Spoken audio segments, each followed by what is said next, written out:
घर में शादी का माहौल था, लेकिन खुशियों के बीच एक अजीब सी बेचैनी भी महसूस हो रही थी।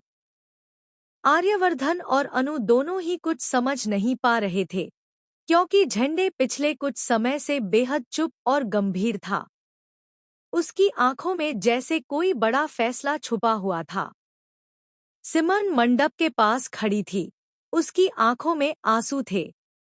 वो बार बार आर्यवर्धन और अनु की तरफ देख रही थी, जैसे उसके दिल में कोई ऐसी बात हो जो वो कह नहीं पा रही। तभी अचानक झंडे आगे बढ़ा। आज जो होने वाला है, उसके बाद बहुत कुछ बदल जाएगा, उसने धीमी लेकिन मजबूत आवाज में कहा। सबकी नजरें उसकी तरफ मुड़ गईं। आर्यवर्धन ने हैरानी से पूछा, झंडे, तुम कहना क्या चाहते हो? लेकिन झंडे ने जवाब देने के बजाय पूजा की थाली से सिंदूर उठाया और सबके सामने सिमरन की मांग में भर दिया। पूरा घर सन्न रह गया। अनु की आंखें फैल गईं। ये क्या किया तुमने? उसकी आवाज कांप उठी। आर्यवर्धन भी कुछ पल के लिए बिल्कुल चुप रह गया। उसे यकीन ही नहीं हो रहा था कि झंडे ऐसा कदम उठा सकता है। सिमरन की आंखों से आंसू बहने लगे। वो खुद भी इस पल के लिए तैयार नहीं थी।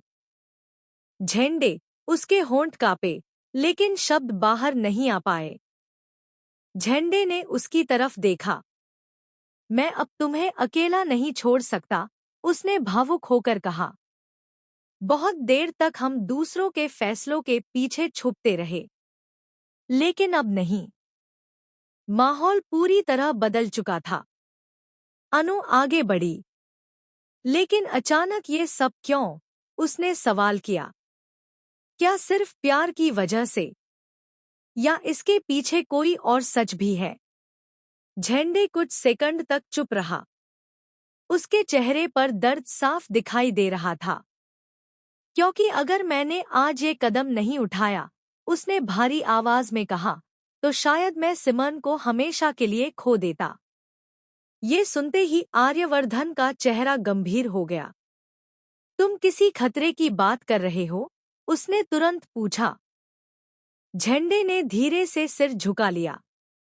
हाँ, और वो खतरा अब हमारे बहुत करीब है। सिमरन डर गई। कौन सा खतरा? लेकिन तभी अचानक घर की लाइट्स चली गईं। पूरा हॉल अंधेरे में डूब गया। कुछ सेकंड तक सिर्फ लोगों की घबराई हुई आवाजें सुनाई देती रहीं। फिर अचानक ऊपर की मंजिल से किसी चीज के गिरने की जोरदार आवाज आई। कौन है वहां? आर्यवर्धन ने जोर से कहा। लाइट्स वापस आईं और सबकी नजरें सीढ़ियों की तरफ चली गईं। वहां एक परछाई खड़ी थी।